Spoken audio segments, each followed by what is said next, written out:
This market runs on certain standards. Not everyone is prepared for that. I'll learn. She should be grateful to even stand here. One day, I won't need to stand here.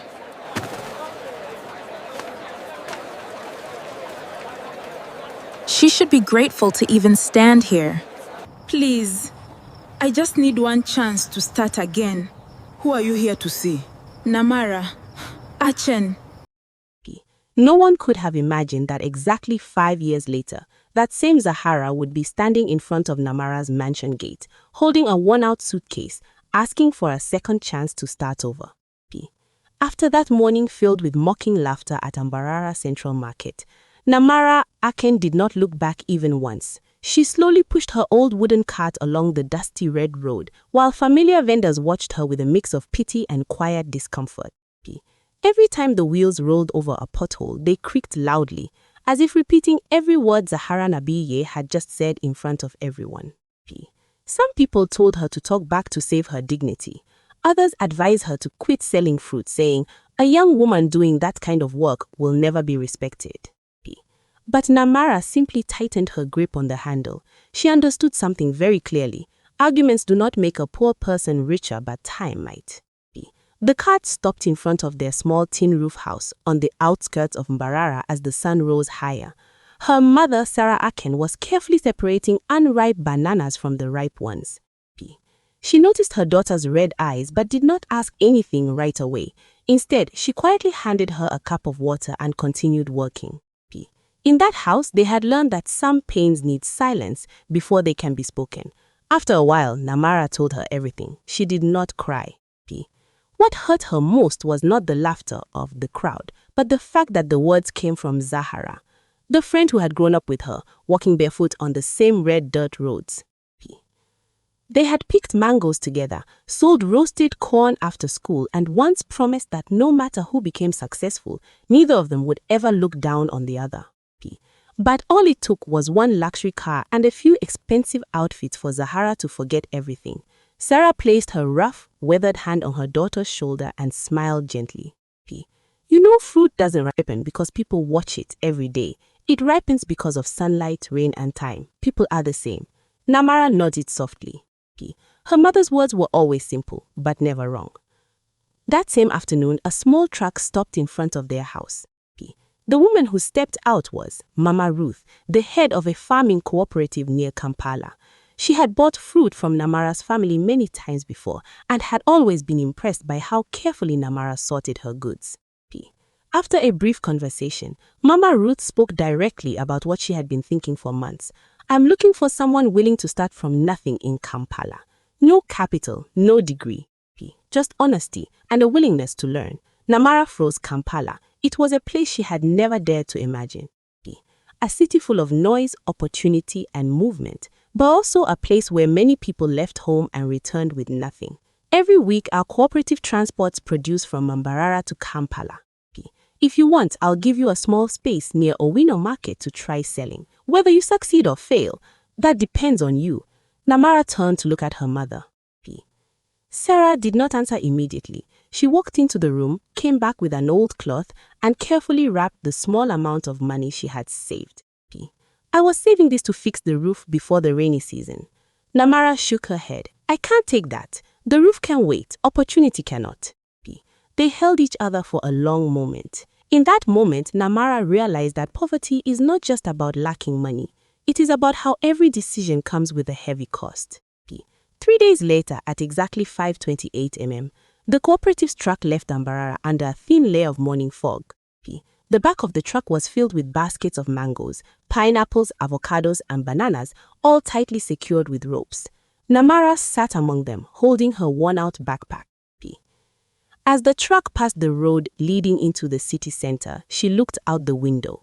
In the distance, the large billboard where Zahara once took her wedding photos appeared briefly in the soft morning light before fading behind her. Namara did not know what the next 5 years would bring. She did not know how long she could survive in Kampala. But there was one thing she was certain of. She would never be ashamed of hands that earned a living through honest work. As the truck entered the outskirts of Kampala, the first rays of sunlight fell onto the colorful baskets of fruit behind her. Namara smiled faintly. She carried no reputation, no money, and no promises of an easy life. The only thing she carried with her was a quiet belief that if she did each small task well, day after day, life would one day return to her everything she truly deserved. Kampala welcomed Namara Aken with blaring horns, rushing crowds, and a harsh sun that settled over Owino Market long before most people were ready for the day.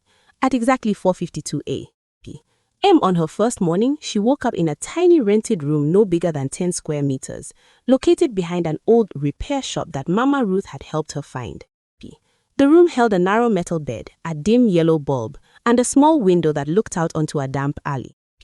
Namara took a deep breath and reminded herself she did not come to Kampala for comfort. She came to change her life. The cooperative truck arrived at exactly 5:30 a.m., loaded with fresh produce. Mama Ruth stood beside it, inspecting every basket carefully. She did not give long speeches or encouragement. She simply said, "Customers may forget your prices, but they will never forget how you treat them." Namara began arranging her fruits on a small wooden stall at the edge of the road leading into the market. Around her, dozens of vendors shouted loudly to attract customers. Some lowered prices, some pushed forward aggressively, some fought over every passing buyer. Namara did none of that. She cleaned each fruit, sorted them by color and ripeness, and greeted every passerby with a quiet smile. Her first morning ended with very little income. After paying for the goods and her spot, she barely had enough left for a simple meal. An older vendor nearby laughed and said, "In Kampala, smiles don't sell fruit." Namara simply nodded. On her second day, she arrived 30 minutes earlier. She began observing office workers who stopped by quickly before heading to work. They were always in a hurry. They did not have time to inspect each fruit. They needed something fast and reliable. That evening, Namara filled 2 pages in her small notebook with what she had learned. Office workers preferred bananas that were perfectly ripe. Mothers liked pineapples already cut. Juice sellers asked for avocados every Monday. She began to understand that selling was not about waiting. It was about understanding people's lives. A week later, she brought a small knife and a few paper containers. She started preparing ready-to-eat fruit portions. At first, people were hesitant, but by lunchtime, everything was sold out. A bank employee came back and said, "Save 2 boxes for me tomorrow. I don't have time for breakfast anymore." It was the first time a customer returned because of quality, not price. That afternoon, Mama Ruth stopped by. She did not praise her. She simply looked at the empty table and asked, "You sold out early today?" "Yes," Namara replied softly. "Before 3. Mama Ruth nodded. "Don't think about selling more. Think about making customers come back." Those words stayed with Namara for months. While Namara quietly refined every detail of her work, Zahara Nabia was living a completely different life. On social media, Zahara appeared in elegant dresses, expensive Gomezi outfits, and weekend getaways at luxury restaurants. To everyone back in Mambarara, she seemed to be living the dream. But behind those perfect photos were quiet dinners and long nights. Patrick Semanda often returned home late, always saying he had meetings with business partners. When Zahara asked, he would smile and say, "Business isn't for people who only see the surface." Zahara chose to believe him. She told herself that every marriage required patience. 3 months passed. Namara now had over 30 regular customers. Small hotels began placing daily fruit orders. To keep up, she woke up at exactly 3:47 a.m. Selected produce herself and delivered orders before sunrise. Some days, heavy rain soaked her clothes from morning to night. Some days, nearly a third of her fruit spoiled due to power outages. Some nights, she slept only 4 hours, but she never once thought about going back to Mbarara. Every night before sleeping, she opened her worn notebook and recorded her earnings, her mistakes, and one lesson from the day. On one page, she wrote a single line that would later stay with her forever.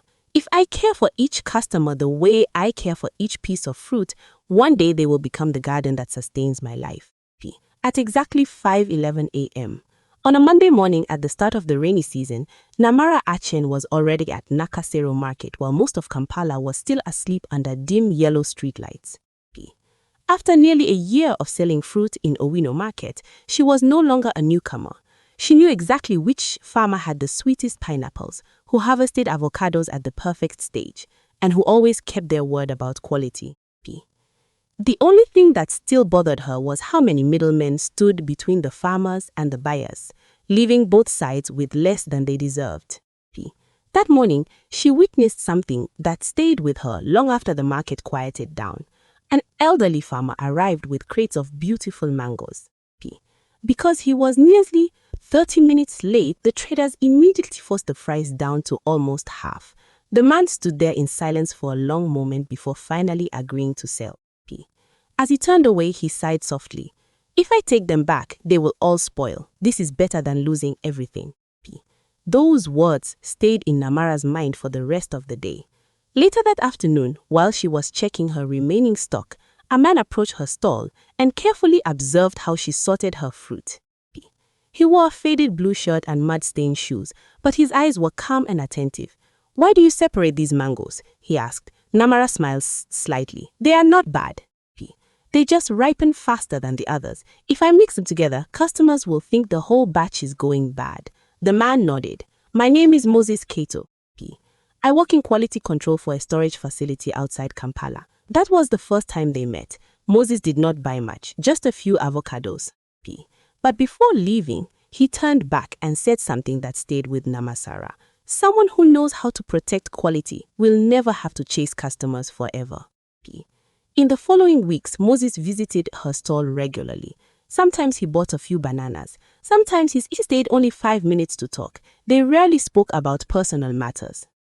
Instead, they talked about fruit, seasons, storage, and the kind of knowledge Namara had never been taught. One evening, Moses handed her a small notebook. "These are old notes from the storage facility. If you want to grow, learn how to reduce waste before trying to sell more." Namara read the entire notebook within 3 nights. Then she began to change everything. Instead of buying as much fruit as possible, she calculated her inventory daily. She learned to cover mango crates with banana leaves to retain moisture. She placed fast-ripening fruits where they could sell quickly. Within 2 months, her losses from spoiled fruit dropped by nearly half. The money she saved was not much, but it was enough to buy a second-hand cooling unit. It became the most valuable thing she owned since arriving in Kampala. While Namara quietly improved every part of her work, Zahara Nabriye continued living the life she had once dreamed of. Her social media was filled with luxury, expensive gourmet dresses, elegant restaurants, and weekend trips. To everyone back in Mambarara, she looked successful. But inside her home, silence had begun to grow heavier. Patrick Semanda traveled frequently, sometimes disappearing for days. His phone was always close, always locked. One evening, Zahaza saw a woman's name flash briefly on his screen. Patrick quickly turned it off and smiled. "Just a business partner. Don't overthink it." Zahara chose to believe him. She told herself that every marriage requires trust. Toward the end of the month, Namara received a call from a small hotel manager in Bugolobi. "We need fresh fruit every morning for our buffet. Can you supply it?" Namara paused. This was the largest order she had ever been offered. If she accepted, she would need to triple her supply and start working directly with farmers. If she failed, she could lose everything she had built over the past year. That evening, she took her notebook to Mama Ruth. The older woman reviewed every number carefully before smiling. "Do you remember the first day we met?" Namara nodded. "I didn't choose you because you sold more fruit than others," Mama Ruth said. She paused. "I chose you because every night you learn from your mistakes." Namara lowered her head. For the first time, she understood something clearly. Building a business was not about having a lot of money or connections. It was about trust, built slowly, day by day, through honesty and responsibility.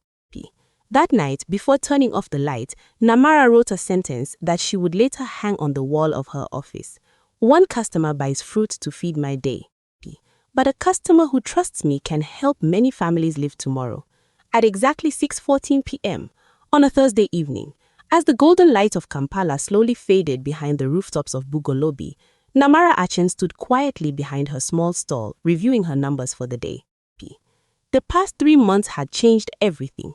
What once was a simple fruit stand had begun to feel like something more structured, more intentional. She no longer guessed what to sell.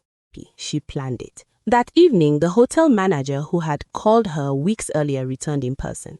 "We've been observing your deliveries," he said, folding his arms. "Consistent quality, always on time. No complaints." Namara remained silent. "We want to increase the order," he continued. "Double, starting next week." For a brief moment, Namara's mind went blank. Double. That meant more supply, more coordination, more risk. "If you accept," the manager added, "you will need to guarantee consistency. We cannot afford mistakes."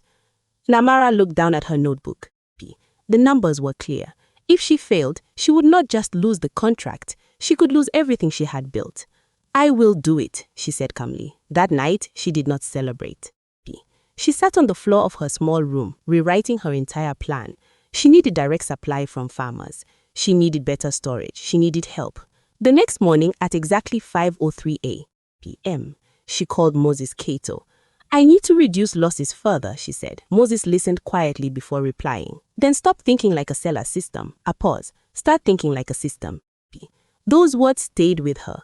Within days, Namara traveled back to Mambarara to speak directly with farmers she had known for years. Instead of buying from middlemen, she negotiated small but steady weekly agreements. She promised fair prices in exchange for consistent quality. Some farmers hesitated, others agreed. It was a risk for both sides. Back in Kampala, she rearranged her entire operation. She separated supply days, delivery days, and storage cycles. She trained one helper to manage sorting and another to handle early morning deliveries. It was no longer just work, it was structure. Meanwhile, Zahara Nabirie's life was beginning to show cracks she could no longer ignore. At exactly 9:12 p.m. One evening, she sat alone at the dining table staring at her phone. Patrick had not returned home for 2 days. His messages were shorter now, his explanations less convincing. Then, one message appeared, a bank notification, a large transaction she did not recognize. Zahara frowned and opened the details. The amount was far beyond what she thought they usually moved. Her heart began to beat faster. When Patrick finally returned that night, she asked him directly, "What is this transaction?" Patrick glanced at the phone briefly before placing it face down on the table. "Business," he said calmly. "With who?" Zahara pressed. Patrick sighed. "You wouldn't understand." That sentence stayed in the air long after he walked away. For the first time, Zahara felt something unfamiliar. Not anger, not fear, but distance. In the weeks that followed, that distance grew. Patrick traveled more. Conversations became shorter. The house, once filled with laughter and music, became quiet. At the same time, Namara's world was expanding. Her deliveries became more organized, her customers more loyal. Small hotels began recommending her to others. By the end of the month, she was no longer just selling fruit. She was building trust. One evening, as she closed her stall, Moses stood beside her again. "You've changed," he said. Namara shook her head slightly. "No," she replied. "I've just become more disciplined." Moses smiled. "That is the same thing." Namara looked at the street ahead, where the lights of Kampala flickered in the distance. She knew the road forward would not be easy. But for the first time, she was not just surviving each day. She was building something that could last. At exactly 7:18 p.m.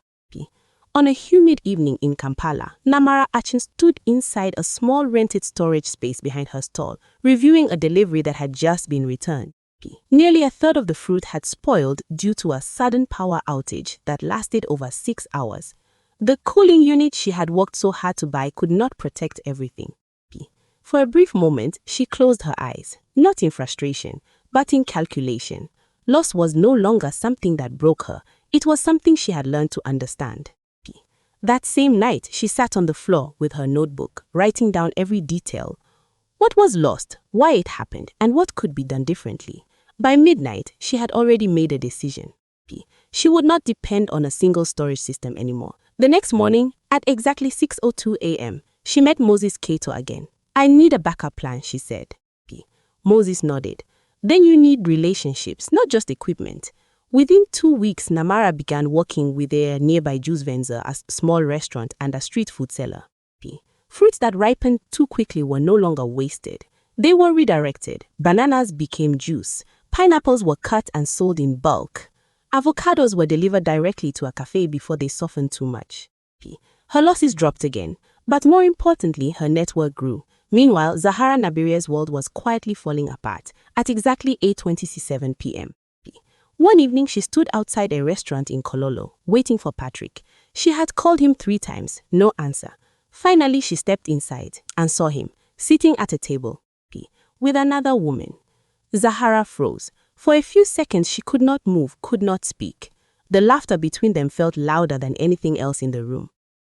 When Patrick finally noticed her, his expression changed, but not in the way she expected. Not guilt, not shock, just irritation. "You should have called before coming," he said calmly. Zahara's voice trembled. "Who is she?" Patrick leaned back in his chair. "Someone who understands my life." The words landed heavily. In that moment, Zahara realized something she had refused to see for months. The life she thought she was building was never truly hers. It was something she had been allowed to stand beside, but never control. That night, she returned home alone. The house felt larger than before, but emptier. Days later, the truth continued to unfold. Financial problems, hidden debts, business deals that were not as successful as they appeared. The luxury life she had shown to the world was built on fragile ground, and slowly it began to collapse. Back in her small storage space, Namara was facing her own challenges but differently. At exactly 5:45 p.m., one afternoon, a supplier informed her that the next shipment would be delayed by 2 days. That meant she would not have enough stock to fulfill her hotel contracts. She did not panic. Instead, she called every farmer she knew. She adjusted orders. She reduced waste. She communicated honestly with her customers. Some reduced their orders. Some waited. None left. That night, she wrote in her notebook, "Problems do not destroy a business. Silence does." Weeks later, the hotel manager from Bugolobi visited again. "We noticed something," he said. "Even when supply is low, your communication is clear. That is rare." Namara simply nodded. Trust was no longer something she hoped for. It was something she was building, carefully, every single day. As the sun set over Kampala, Namara stood outside her stall, watching the last customers leave. Her journey was still far from easy, but the difference now was clear. She was no longer reacting to life, she was shaping it. At exactly 10:47 a.m., on a quiet Tuesday morning, inside a modest office space on the second floor of a newly rented building in Kampala, Namara Achen signed her first official supply contract under her own business name. There were no cameras, no celebration, and no applause. Just a simple table, 2 copies of the agreement, and a pen that felt heavier than it should. But for Namara, that moment carried the weight of every early morning, every loss, and every lesson she had endured over the past 2 years. The hotel manager from Bugolobi sat across from her.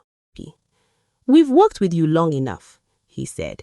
"It's time to make this official." Namara nodded, her fingers tightening slightly around the pen before she signed her name. When she finished, she did not smile immediately. She simply sat there for a moment, letting the reality settle in. This was no longer survival, this was ownership.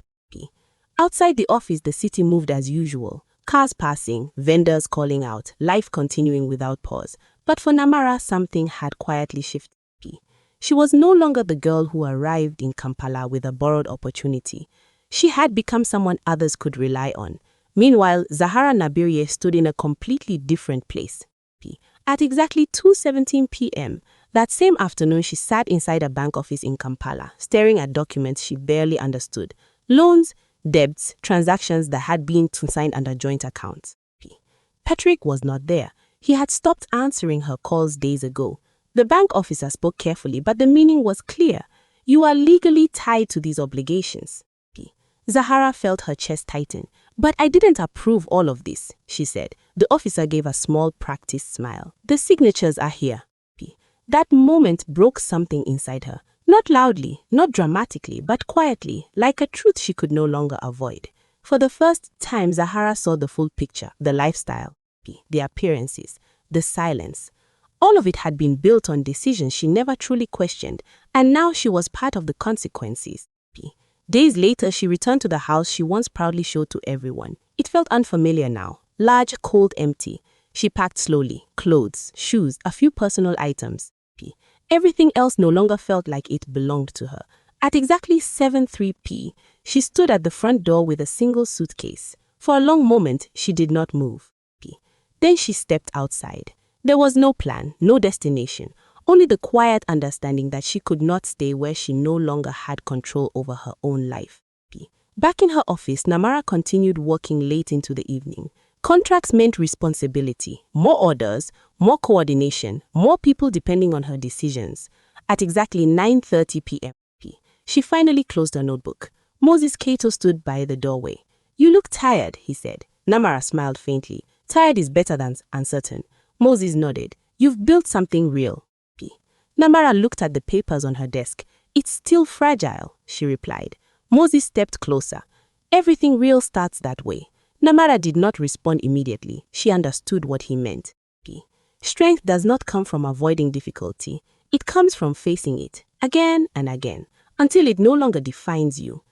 As the lights in the city slowly dimmed, two women stood at very different points in their lives. One was finally building something stable from the ground up.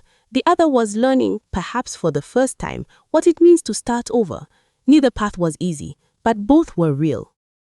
And sometimes, that is where true change begins. At exactly 8:17 p.m., on a cool evening in Kampala, a black taxi stopped quietly in front of a large gated house on the outskirts of the city. The headlights briefly illuminated the tall walls, the iron gate, and the polished driveway beyond it. Zahara Nabie stepped out slowly, holding a single worn suitcase in her hand. For a long moment, she did not move. She simply stood there, staring at the gate, the same gate she had once seen only in photos. The same house she had once laughed about with others. 5 years ago, she had stood in a crowded market and mocked a woman who sold fruit by the roadside. Now she was standing here, with nowhere else to go. Zahara took a slow breath and walked toward the gate. Her steps felt heavier with each second. When she finally reached it, she hesitated. Her hand hovered near the bell, then pulled back. Pride, shame, regret, all of it collided in that one moment. Inside the compound, Namara Akens was finishing her day. At exactly 8:19 p.m., she closed her office laptop and stood up from her desk. The house was quiet, except for the distant hum of the city outside. Then the bell rang. Short, uncertain. Namara paused. Visitors at that hour were rare. She walked slowly toward the front door, her footsteps steady, her expression calm. When she opened the door and looked through the gate, she froze for a brief second. Zahara, standing there, thinner, quicker, different. Neither of them spoke immediately. The silence stretched between them, filled with everything that had happened and everything that had been left unsaid. Finally, Zahara lowered her gaze. I didn't know where else to go," she said softly. Her voice carried none of the confidence it once had, only honesty. Namara did not respond right away. She looked at Zahara carefully, not with anger, not with satisfaction, but with a kind of quiet understanding that came from her own journey. 5 years. So much had changed. So much had been learned. Namara stepped closer to the gate. "You remember what you said to me that day?" she asked calmly. Zahara nodded, her fingers tightening around the handle of her suitcase. "I do," her voice trembled. "I've remembered it every day." Another silence, this time heavier. "I was wrong," Zahara continued. "Not just about you, but about everything." Namara listened. She did not interrupt. She did not judge. Zahara took a deep breath. "I thought respect came from what people see. The clothes, the money, the life. I didn't understand that it comes from what you build." Her eyes filled with tears, but she did not let them fall.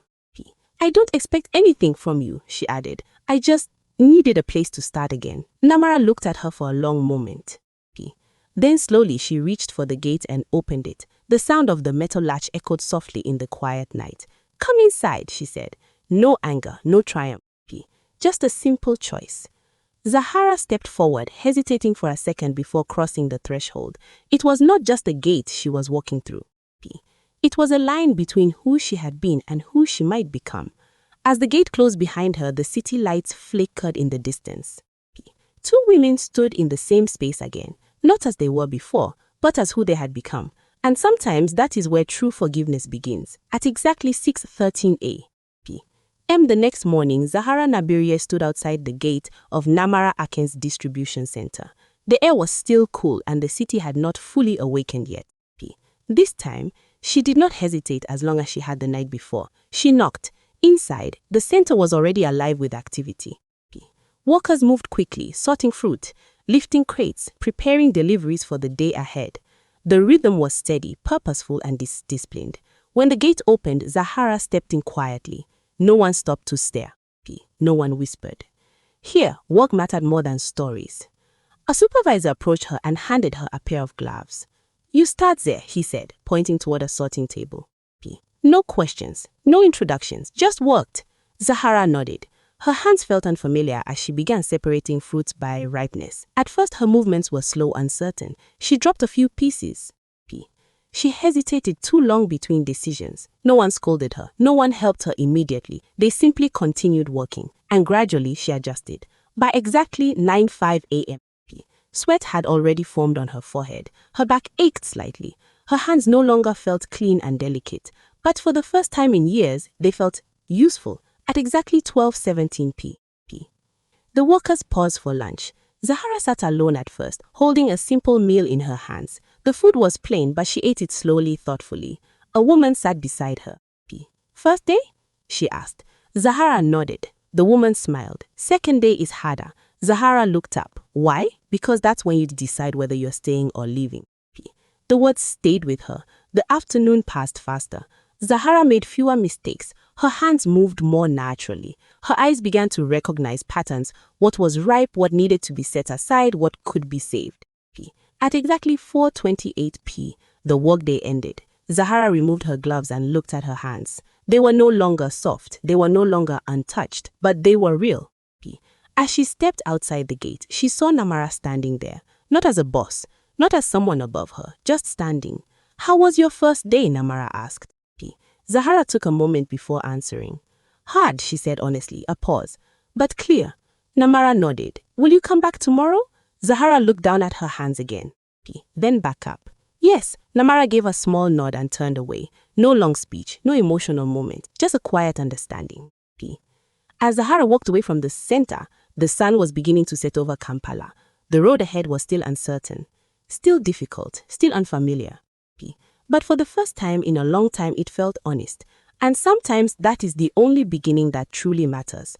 1 year after signing her official contract, at exactly 6:42 p.m., during a large agricultural fair in Kampala, Zahara Nabiye stood behind her own fruit stall, small but clean, organized, and filled with returning customers. The expensive dresses were gone. The proud, distant gaze she once carried had disappeared.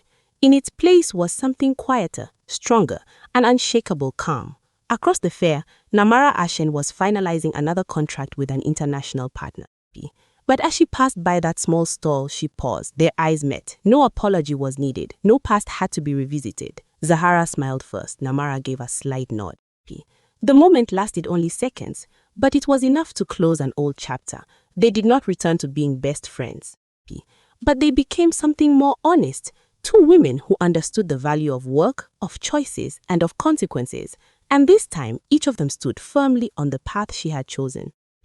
The most meaningful part of this story is not who became richer or more successful, but how each person chose their path when no one was watching. Some jobs may seem small, even looked down upon, yet they become the foundation for a stable future. Meanwhile, some choices appear easy and glamorous, but they lack the structure to survive difficult times. Life does not reward shortcuts. It quietly returns value to those who consistently do the right thing, even when no one recognizes it. If you are in a phase where your work is not respected, remember this. Your value does not come from how others see you, but from how you do what you do every single day. If you're still watching, comment your city and type begin again if you believe there is always a chance to start over. The next story might just be yours.